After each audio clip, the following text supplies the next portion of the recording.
Good morning, everybody. Happy Saturday. Haley, happy Saturday. Happy Saturday, Dan. You're listening to the RepcoLite Home Improvement Show, sponsored by Benjamin Moore. The Home Improvement Show. Yeah, you like to... I don't like to, but I find I do it. I have to wipe off the microphone like 3 or 4 to. times an episode just to keep No, it Dan's clean got a and dry. spit guard. I don't need one. No, Haley doesn't need one. Haley doesn't need a spit guard. Anyway, that's not important stuff. That's You're just wasting all time of our wasting. time. We've got a lot of stuff we're going to cover today. Before we get to all of that, though, let's talk about our big giveaway. We're giving away a $100 gift certificate, 2 of them. Right. To 2 lucky random winners. We'll give them out on Monday. We've been doing that for a few weeks now. We know money's tight. We know inflation. All of those things are happening, and people still want to get their houses. It's always nice to have free money. Who doesn't love free money? People want to get their houses looking great, and we're going to help you do that. So we're going to give out 2 of those. All you need to do to get entered into that drawing, we'll raffle them off, or we'll draw 2 random winners on Monday. To get entered into that, you just need to email radio@repcolite.com. And this week, or at least right now, this segment, I want to know the answer to what's your next project? What is your next paint project? Email that answer to radio@repcolite.com, and we'll enter you into our drawing. And you'll hear on Monday if you're one of those lucky winners. Yep. All right, on the show today, we're going to be talking about Benjamin Moore's Color of the Year. They just came out with it for 2024. We're going to talk about what we think about it. Yep. We're going to find out how Dan was right in predicting it. I'm really dreading this conversation. Yeah. It's going to be great. But right now, we're in the studio with Ginger Herman and Sue Prins from Sue Prins Group 5-star Real Estate Leaders. Thanks for being Great job. here. Yep, it's a mouthful. Absolutely. I have encouraged you to change it and shorten it, but you have reasons for keeping the title of your business what it is. So I've learned to memorize it. But really, I've memorized it because this is super important to me today. You guys have been here before, and you've talked about important stuff. Mm-hmm. Today, it's super important because it impacts me directly. Previously, it's impacted Haley.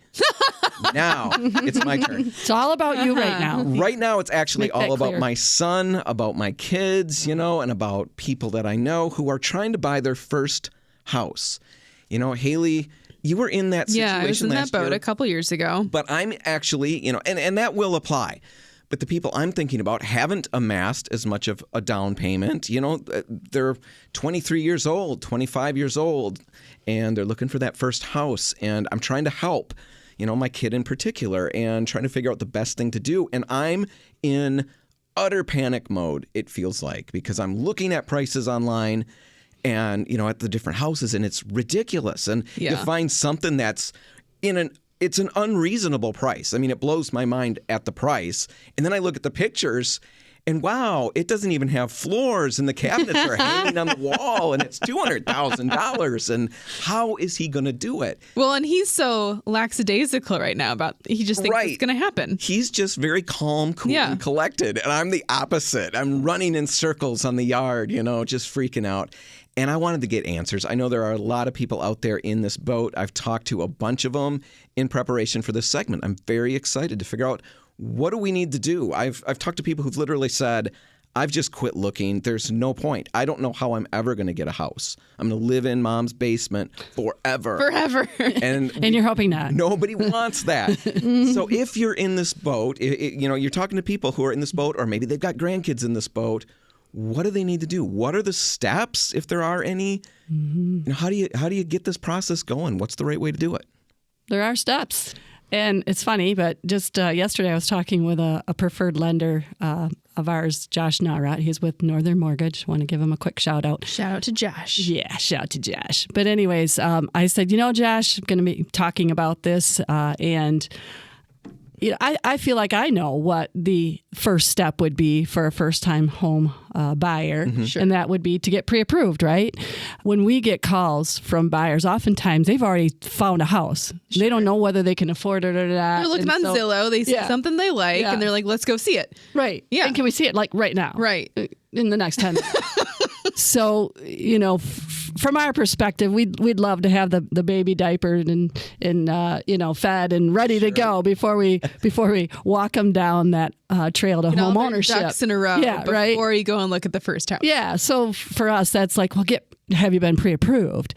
And talking with Josh, I said, what's your take on that? Would that be, in your mind, the first step? And he ironically said no. he said the first step really should be meet with the realtor, meet with a trusted real estate agent who's going to help you through your dreaming process. Even though I don't know what I can afford at this point. Exactly. Have either a sit down or a phone call with a trusted agent and dream away. So I'm not making that phone call because I found this house and I want to go through it today. I'm making that call ahead of finding that Ahead of house. time. Yes. Ahead of time. Have some conversation. Because if you're living with mom and dad and you're over the age of 18, or you have been living in a rental home or apartment or what have you, I'm sure your dream is not to stay there forever. Your dream is to one day own a home. Yes, so please. Dream bigger. So he's trying to get his kid out of the house. That's what's happening. I love him there. I don't need him to go. But yes, I want him to dream bigger than that. 30 years old, he doesn't need to be here anymore. No. So before you start clicking on Zillow or, driving around looking in a neighborhood, whatever, talk with an agent and dream with an agent and have that agent, at that point, then walk through the steps to realizing that dream. You'll talk about financing, yes, but you'll talk about, well, what do you want? You want a city home? You want a home in the country with chickens and goats? Or, what kind of cash at hand do you have? Time frame. What is your time frame? Sure. Do you foresee a job change? All of these things affect how we might recommend a lender. And that's what Josh was reminding me, like not every lender fits every buyer because there's different loan programs for, different I guess needs. That's true. Now that I think about it, actually, when I first started looking, my first step, I went to a lender and I got pre-approved. And then once I started working with you guys, I actually changed lenders. Right. So it is true. I mean, I do think that's the correct order to go in. Mm-hmm. All right. So I've already screwed him up. No. But he hasn't done anything. So his procrastination has paid off. So we can actually get him on the right track. Yes. So I'll have him reach out to a realtor. And he should use a realtor. Yes. Absolutely. All right. It's going to be his biggest purchase probably until the next house, if he upgrades in the future. He buys a lot of stuff, Ginger. Yeah, you're right. It's the But biggest. if it's, think about it. In life, that's going to be your biggest purchase. Why wouldn't you want to have an expert behind you to guide you to make sure they buy the right house, that it's not falling apart, roof is caving in, whatnot, and that we can properly, do a contract with you. We have a lot of for sale by owners that will often come to us. At least I have clients in the past that have tried it on their own, and then they come to us halfway through the sale like, we have an issue. I need help now because maybe something was missed on the contract. Maybe they didn't write a proper contract. Things can pop up. You want to make sure someone is on your son's side or a first-time home buyer looking out for their best interest. Well, I'm sure just navigating this market too. I worked with you when I was navigating the market 2 years ago, but I can only imagine how much it's changed just in that short amount of time. Yes. I mean, they can talk to their parents or whoever, but they're not going to have any of that knowledge of the current way that things are going. Even smart parents. Even smart parents. You're right. Some if they're might not, even say brilliant parents. I was wrong on are you trying to pump yourself up here? Trying, but thank you for making sure that didn't happen. We're in the studio with Sue Prins and Ginger Herman from Sue Prins Group 5-star real estate leaders, talking to people buying that first house and things you need to know. First thing, don't necessarily get pre-approved. Go talk to a realtor. Right. Then, do we get pre-approved? Is that step 2? That's step 2. That would be step 2. Yeah. You're jumping ahead a little bit, though. I am. You are. So I thought I made such a brilliant segue and transition. Go ahead. You did great, Dan. Back up. Yeah. And take it wherever you need to go, Sue. Well, I will tell you that we get this a lot. We'll get a call from a buyer who doesn't have an agent, and he or she thinks that it would be best to work with the listing agent so they can get the best deal. Okay. So I want to be clear that you want an agent who is representing you. Because if you're going to work with the listing agent, you have no representation. That goes away. Their job is to get their client, the seller, the best deal possible. And it's really hard to represent the buyer's needs at that point without some kind of conflict of interest, I'm sure. Right. You can't. Lawfully, we can't do that. We can't, lawfully and ethically, we can't put either party at an advantage or disadvantage if we're doing that's called a dual transaction. Okay. So get your own realtor. So how in the world would you get the best deal as a buyer when you don't have anyone negotiating on your behalf? Exactly. Okay. And as a seller, even if we want to flip the coin here, the seller doesn't get the best deal necessarily either. They may think they do. So what's the draw of that? It just seems like it's convenient. Is that why people lean towards wanting to try that? Well, because they think, well, then the agent has more ability with their commission to give them the better deal. But the thing to understand is in the very beginning, when the listing took place, when the seller signed a contract with the agent, the listing agent, they contracted for a certain amount. The agent may have said, I will discount the commission if I produce the buyer. But again, that doesn't offer the buyer the best deal or advantage. And there's more than just negotiating the price. There's negotiating inspections, all the nuances that happen between contract and inspections where they need representation. It's not just the initial offer. It's during the whole process. Right. Inspections and appraisal. Now, a buyer could say, well, I don't want representation. That's not a dual transaction. Okay, so then the listing agent stays on the side of the sellers, and then the buyer does his own thing. But oh my goodness, you better know what you're doing, right? And as Ginger pointed out earlier in this conversation, that there's all these different things that they need to know about how the contracts work today. Absolutely. So first thing, by all means, talk to a realtor. Get that figured out. Get a realtor on your side, somebody representing you, getting, with your best interests in mind. Mm-hmm. And you guys will map things out together. Mm-hmm. Connect them with a lender. And then you can connect them to a lender. Yep. And that's going to be the next step. Mm-hmm. So right now we're going to take a break. Mm-hmm. Then we're going to hit all the rest of the steps on the other side. If you can wait with us. You have no choice. You're going to have to wait with us. All right, we'll be back in just a minute with Sue and Ginger. Stay tuned.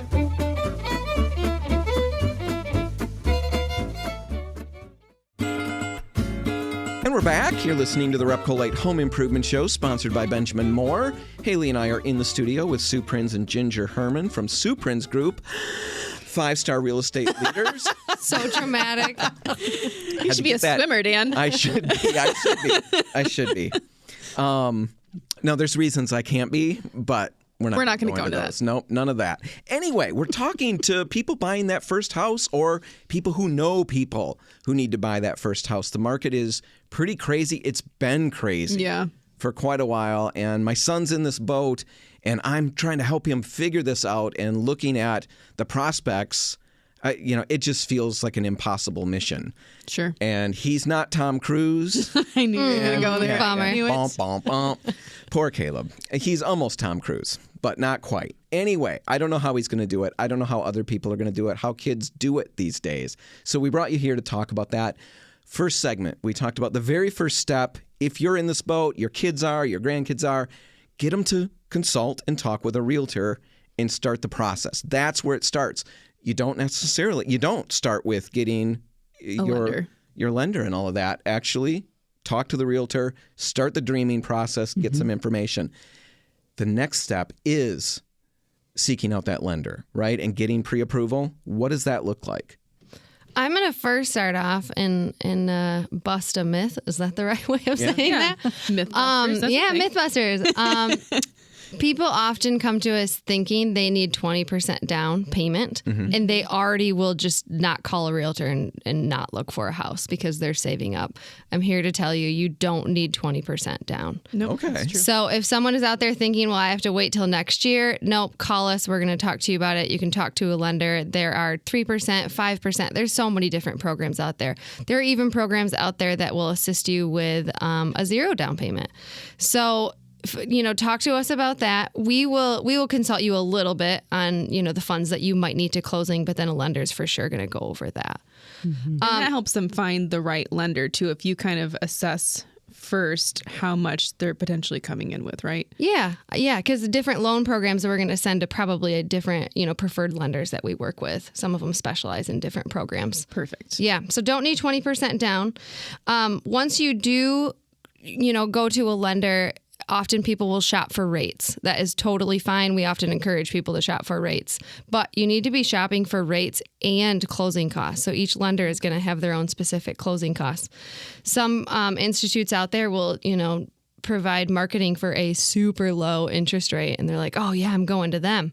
But if you would actually get the layout from the lender, the estimate, sometimes your closing costs are super high, and that's because the lender has already bought down that interest rate and just tacked it right on your closing costs. Okay. So you might get a super low interest rate and then get to closing and you're like, wait, where's this additional, $4,000 I just had to come up with at closing? So we like to work closely with our clients when they are shopping for lenders. We encourage them, hey, send me the estimate that they gave you, because we're going to look over what the interest rate was. We're going to see if there's any hidden fees that they might not know to look for. They've never bought a house before. We are going to be on their side. We're going to first, check to see if those costs are way too high and if the interest rate maybe isn't quite what you thought it was supposed to be. Yeah, that seems important. Yep, very important, especially when someone's slapped a big bill at the end of the, of the pending sale. And it's their biggest purchase ever, so. Yes. Yeah. Yep, exactly. Also, do's and don'ts once you do get approved. Some people will go out and, I'm going to need furniture, so I'm going to open up a credit card. Sure. Do not open I don't care what store you're in and they offer you a credit card, say no. And if they start going down that road, say no. The very easy answer to respond with that is, I'm buying a house, I can't open a credit card. And they will probably shut up. All right. So don't open any credit cards. Is there anything else you shouldn't do while you're starting this process? No big gift monies from anyone. So mom and dad are going to help you with down payment. They're going to give you $10,000. Whoa. Oh, okay. You're making a hypothetical. Yes. Got very worried. I just tuned back in. What is Ginger doing here with you my signed money? up for $10,000. So Dan, when you send your son $10,000, there is a proper way to do that. You can get gift money, but the lender has to have a paper trail and a signed contract of that money coming in. The lender doesn't just like to see all of a sudden big deposits. That's going to be a huge red flag for them. They're going to say, what's going on and where are you getting this money? So you seem a little sketchy now. I don't know about this. Yes. So you can get gift money, but bring it up to your lender first. Honestly, with anything during the process, even before you get into a pending sale, if there's something that you're questioning, just call the lender or call us first and say, is this okay if I do this? I have to pay a big loan, right? Or a big payment coming up on something. Just ask the realtor and the lender first. Is it okay if I pay off this big payment? Or is it okay if I get some money from someone? Yeah. I just sold a car. Is it okay if I take that money and put it into my car? Anything that affects your financial portfolio, let's say. Right. You want you don't want to go out advice. and buy a big old truck. Yeah. With a $60,000 loan. And you know what? We giggle, but they ask that question at the closing table when you're going to sign. Have you bought or has your finances changed? If the answer is yes, pens down, the closing stops right there. It halts. That's why it's so important. Pretty major. Yeah. Yes. Yep. So just don't do anything big financial during that pending sale. All right. That all makes sense. I think we're going to have to take a break. East Side listeners, you're going to get a RepcoLite Rewind. West Side listeners, you're going to get news and weather at the bottom of the hour. And then when we come back, I'm going to keep you guys for another segment. Are you good with that? Yeah. Sure. Good. Sue, you didn't sound as excited as I expected. Woo, yes. There she goes. Absolutely. Sue is We've exhausted them, Dan. I know. We've still got more. Spot rolling down We'll be back in just a minute with Sue and Ginger, finishing this topic, and then it's on to Color of the Year. That's all next. Stay tuned. And we're back. You're listening to the RepcoLite Home Improvement Show, sponsored by Benjamin Moore. Haley and I are in the studio with Sue Prins and Ginger Herman from Haley. Take it.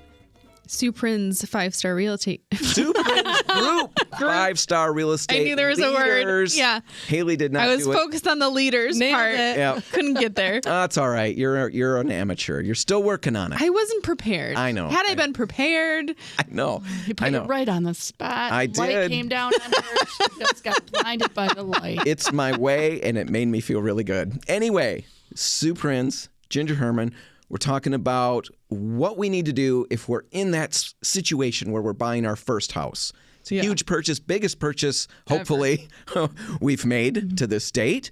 And there's just so many things to try to figure out, the things you got to do right so that you can get this moving and actually have success in the process. We talked about first step, find a realtor, talk to a realtor, start the planning. Next step, that realtor will help you connect with a financial institution. Yep. And you'll start some conversations there, get pre-approval, discuss a bunch of things. Don't open up new credit cards, right? No. Don't buy a big truck. No. Don't change your finances once you start this process. No. What's next after we've done those things? Well, and I will add to that the do's, and the do's would be to start budgeting. We didn't discuss that, but that would be a good idea. Just start budgeting, watching your money. I'm going to just stop Rice you and right beans. there and have you repeat that for my son. What should he be doing? One more time.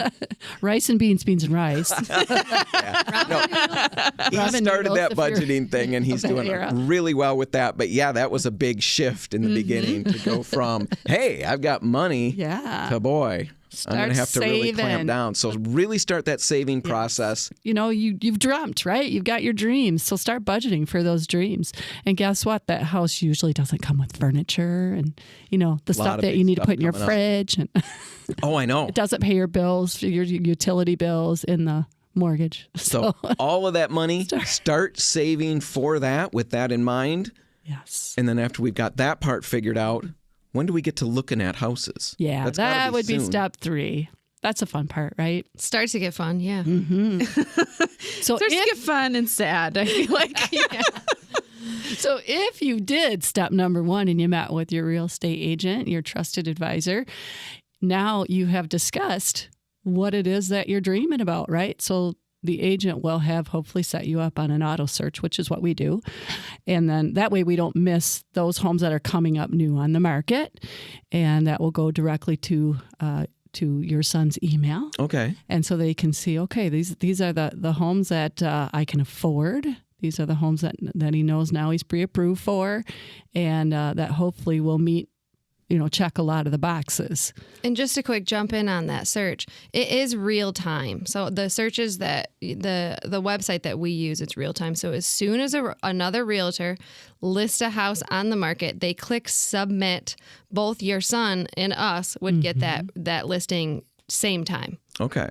Zillow will often take up to a couple hours, sometimes 24 hours. So it's totally fine to still look on Zillow. That's not what I'm saying. I'm just saying it's really good to be set up on a search with a realtor because you are getting that firsthand. So I've got a quick question. Let's say I started, let's go back in time a little bit. I'm going to start talking with a realtor, start the dreaming process, go get pre-approval, and then I'm looking at houses. What do you think is roughly the time frame from the time hey, Sue and Ginger, I want to buy a house, to the point where we're looking at houses? How long does that normally take? Is there an average? That could be within 24 hours. I was going to say that could be very fast. Lenders are very fast as long as, your son submits the application, right away. They do ask, I'm going to warn everyone, lenders ask for a lot of information. Right. Don't feel like you got to switch lenders because they're asking for the moon. They're all going to ask for it. But if someone reaches out to us on a Tuesday and then, they say, okay, we're ready to go. We already have all of our paperwork and everything. You can mostly submit everything online. We could be looking at houses on Wednesday or Thursday. Okay, so it's really fast. I was thinking it's going to take weeks to move through all of that, but that can happen really quickly. And I'm looking at houses. I talked to a realtor, so I'm getting an auto search. Yep. That's good, right? Sue? Right. Well, and it doesn't mean that we can't look at houses before then, because in that initial conversation, we'll have a general idea, like, is this probably going to work for them or not? Based on the available funds that they have and their realistic, hopefully, wants and needs. Sure. So we could start looking at homes prior to. It's not that we won't or that we don't. Maybe only a couple, though. We're not going to, show you for Right. the next month if you're not pre-approved. Well, the reality is you can't write an offer, or you shouldn't write an offer on a home without a pre-approval. So we could go to the house, and this is the problem. You get to the house without the pre-approval, and they're all excited, and we can do nothing. And, now there's some multiple offers or whatever happening, especially with first-time buyers. And, it's something that could never happen because they didn't have that step underway. So what does it look like right now? So we look at some houses. We find one that we kind of like. What is the market like? I know with Haley, it was just this There was bidding an war offer deadline. And then it was sometimes 20 people offering at the same time. How about 40? Yeah, right? Is that where we're at now? Where are we at now? Yeah, where are we at now? No, we're slower from that. We will find houses that might have offer deadlines and you might be competing, but it's not near as what it was earlier this year. We're heading into winter. We're slowing down a bit. We slowed down when school started up. We've got Thanksgiving and Christmas coming up, so we do have some buyers that are backing off a little bit and waiting till next year. So right now, if you're a buyer, now is a good time to jump in. You're not competing against as many people. The prices aren't as high as what they were over the summer. Yeah, it's a seasonal thing. I think it's going to jump right back. What's the inventory? In the Yeah, I was spring. going to. What does the inventory look like right now? It's low. Yeah, it's still low. But Was it as low as a couple years ago? no, I would say it's better than what it was when you were searching, Haley. Yeah. I would say it's better. There's more houses and more options. They still go fast. Yeah. But I'll tell you, some houses where, it sold within 5 hours. Yes. Now we might see them sit for more like, 7 to 10 days. They're still going fast. Sure. It's just, it's but all a week relative. is way longer than a day. Right? Yeah. You would have told us that 13 years ago, a house sat on the market for 10 days and they'd be like, oh my gosh, that's so fast. But, Yeah, because we here were looking are. at 7 to 10 months when I started in this business. Wow. Yeah. 7 to 10 months sitting on the market. All right. So It's not as crazy though. For your son to jump in right now, it would be a good time. okay, so he's got to get moving with that. You guys will start touring through houses. You'll help him write up his offer. Of course, that's what you guys will do. Yep. What about inspections and all of that? That was just a few months ago months ago. They were waiving inspections. I mean, anything to get the house. Good Is point. that still happening now?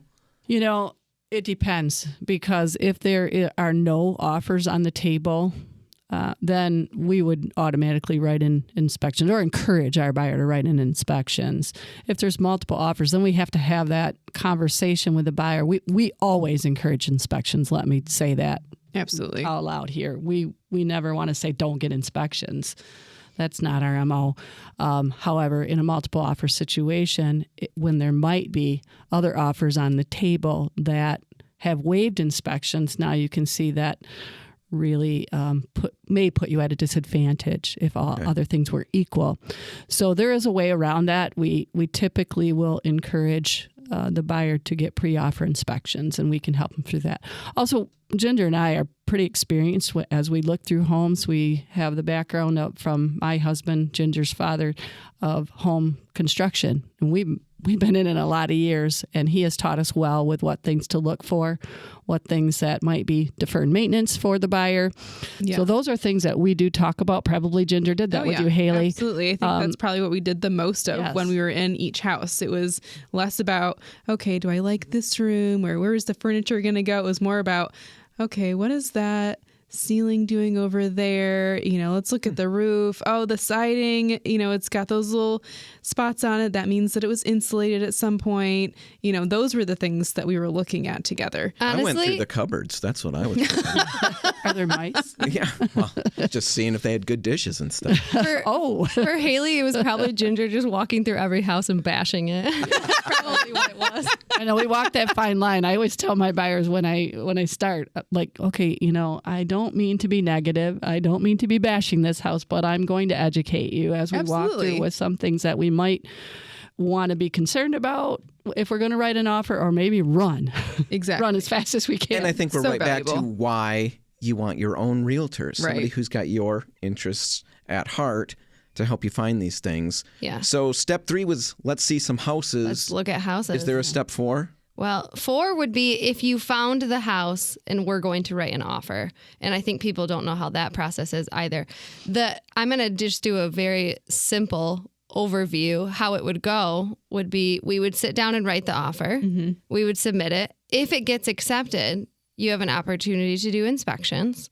If we pass inspections, your bank has to order an appraisal. They have to make sure that the house is worth what you are paying for it. If that passes, we go all the way to closing table. That process usually takes about 30 days. And that's a very quick, simple overview, but I just want people to understand out there how it would go if everything went right, right? Or How if often- we didn't waive anything. How often does everything go right? more than what you would think, I think, Dan. Yeah. Yeah. I'm pretty negative. I would assume it's just a minefield. But so most of the time, you're saying. If you're working with an expert like us, Yes. it generally goes very well. And we can accomplish that in that 30-day time frame.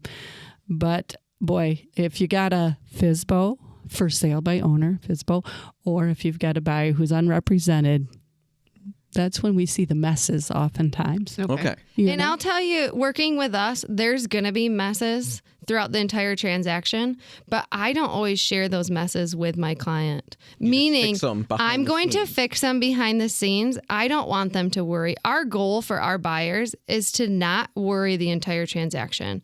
You just focus on what you need to. You're excited about the house. Yeah. We're going to do all the grunt work behind the scenes to make sure that it is an easy process for you. If something is important enough, obviously we're going to bring that up to our client, but we are behind the scenes every day, fighting those battles. So if our listeners, they've sat here, they've gathered this information, they're trying to figure out how to distill it and get it to the people who need to know if they weren't tuned into the radio, or maybe they heard it all and they're ready to reach out and start the process and get a realtor, start talking, how do they best reach out to you guys? My cell is 616-723-2400. Ginger? Mine is 616-633-5880. And sorry to the cop that is listening that said to never put out my cell phone. We're having him on the show next week to talk about why you never do that. Yes. How do they find you online? Well, if they want to know more about me, my website is actually my story, and it's www.suprins, SUEPRINS.com. Pretty easy. SuePrins.com. We'll put your phone numbers in the show notes and a link to the website. Really can't thank you guys enough for being here. Yeah, Thank you for having us. Thank you so much. All right, we're going to take a break. When we come back, Haley and I are dishing the dirt on Benjamin Yeah. Moore's Color of the Year Big pick. announcement. Yeah, that's all next. Stick around. Well, Haley, it's time. It's time. You're going to have to eat some crow here. Yep. You're listening to the RepcoLite Home Improvement Show, sponsored by Benjamin Moore. And speaking of Benjamin Moore, they just released their Color of the Year for 2024. They did it Right. on Wednesday. And We were very excited. yes, very excited to hear what the color is going to be. They released this new Color of the Year. This is where things are going, they think. And then they also release 9 or so, maybe 10 other supporting actor colors that Yeah. fill out the color trends. Exactly. So you have a whole palette of colors. All kinds of great stuff, and it released just this past Wednesday. Everybody in the design world is super excited about it, except for Haley. And there's a reason Haley's not so excited, and it's because a couple of weeks ago, Haley had this brilliant idea for the show. She Yeah. pitched this topic to me and said we should, each of us, do a little research and predict what we think the color of the year will be. So I went to work, and I spent 10 minutes. Yeah, Dan spent no time, which, in my favor, I feel like the fact that you spent 10 minutes and came up with blue and Benjamin Moore came up with blue. Yeah. All I'm hearing there is Dan was right. Dan figured it out in 10 minutes, and beyond just figured it out. I nailed You it. nailed it. I came up with this idea. My whole justification was that, things are economically a little bit unstable right now. Blue is a color that, generally speaking, in color psychology terms, we see as a stable color. Right. Financial We trust it. institutions Yeah. use blue in their logos a lot. It just gives that idea. And also, I love the concept of blue as, A it's the vacation. water, right? Yeah. And I love just sitting at the lake sometimes. You And even chose the blue that you chose. I'm convinced you chose it specifically because of the name. Right. I picked a Yes. specific blue. I was incorrect on that. Yes. Minor incorrection. But largely, I was right. Anyway, I picked it all based on the idea of vacation, just relaxing and all of that. Benjamin Moore comes out literally almost word for word. It's like I could have written. Well, they wrote it a lot better than I did. But They I spent had more the than 10 concepts. minutes. Yeah. That's what 10 minutes more will do. Anyway, I nailed it. Haley was... You had great ideas. You tried I really still hard. think that yellow or like a goldish hue encapsulates where we are currently. I really Okay. think it describes our current mood and situation. I think that the blue is more like aspirational. That's It's what what I'm all we about. want. Aspirations, inspiration, Yeah. respiration. I do So a I lot think of breathing. I I just had a different take on it. You I had get it. aspirations for 2024. I was being None of more that. real. None of that matters to the people listening, except that I was right. Let's just make sure that we repeat that mantra over and over again. Let's talk about the blue that Benjamin Moore did pick. Yes, Blue Nova. Blue Nova, number 825. Describe it for the folks playing along at home, Haley. Always fun to do color on the radio. Yes. So it's a mid-tone blue. It's not super dark. It's not super light. It's got a slight purple undertone. Very, very minor. Don't freak out about that. It's a warmer blue is what I'm saying. It's not going to be one that's got a green undertone where they can be a little bit cooler. Mm-hmm. It's got a little bit of that red in it. Nice and muted, though. Yeah. Really soft. It's a really scalable color. I think this is just a brilliant choice. The exact color I picked a couple of weeks ago might have been a slightly better choice, but Benjamin Moore did not do badly with this. I love this. Let's get serious here for a minute. Yeah. I love this whole color palette that they just released, the color trends and the color of the year. I'm so excited because last year we found out the color of the year was raspberry blush, very bright. Extremely saturated. And all the colors in that palette, in the color trends, right, were bright. And there was a lot going on, a lot of saturation, I should say.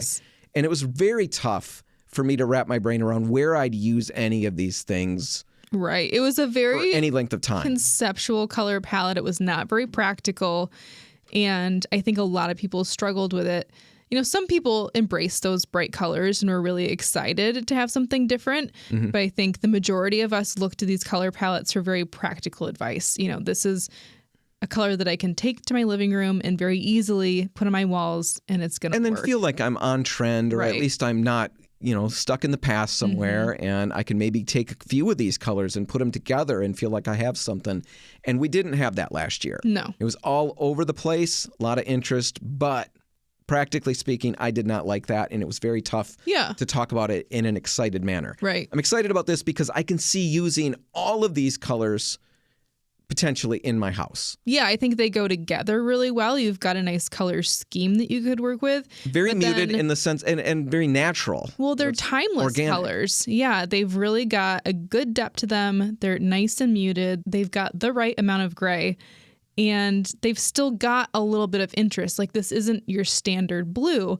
And I think that's really nice too, because I think blues are always going to be in. You really can't go wrong with a blue. Sure can't. My old house was blue.